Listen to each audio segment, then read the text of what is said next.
Mobile phone এটা একটা ব্যক্তিগত বিষয়। একজনের অনুমতি ছাড়া আরেকজনের মোবাইলে হাত দেওয়া কিংবা চেক করার কোনো এখতিয়ার নেই। কারণ ওই মোবাইলের মধ্যে একজনের ব্যক্তিগত অনেক কিছু থাকতে পারে, যেটা আপনি দেখলে তার মান সম্মান ক্ষুণ্ণ হবে কিংবা তার বিরাট সমস্যা হবে। আর আর ওই মোবাইল যদি আপনি তার অনুমতি ছাড়া চেক করেন কিংবা গ্যালারি ঘাটাঘাটি করেন, তাহলে কিন্তু ওই লোকটার কোনো প্রাইভেসি রইল না ব্যক্তিগত।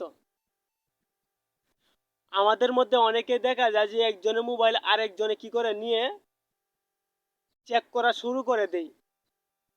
তাহলে দেখবেন যে এটা শরীরে জোর কাটানো হয় কিংবা ক্ষমতার অপব্যবহার করা হয়।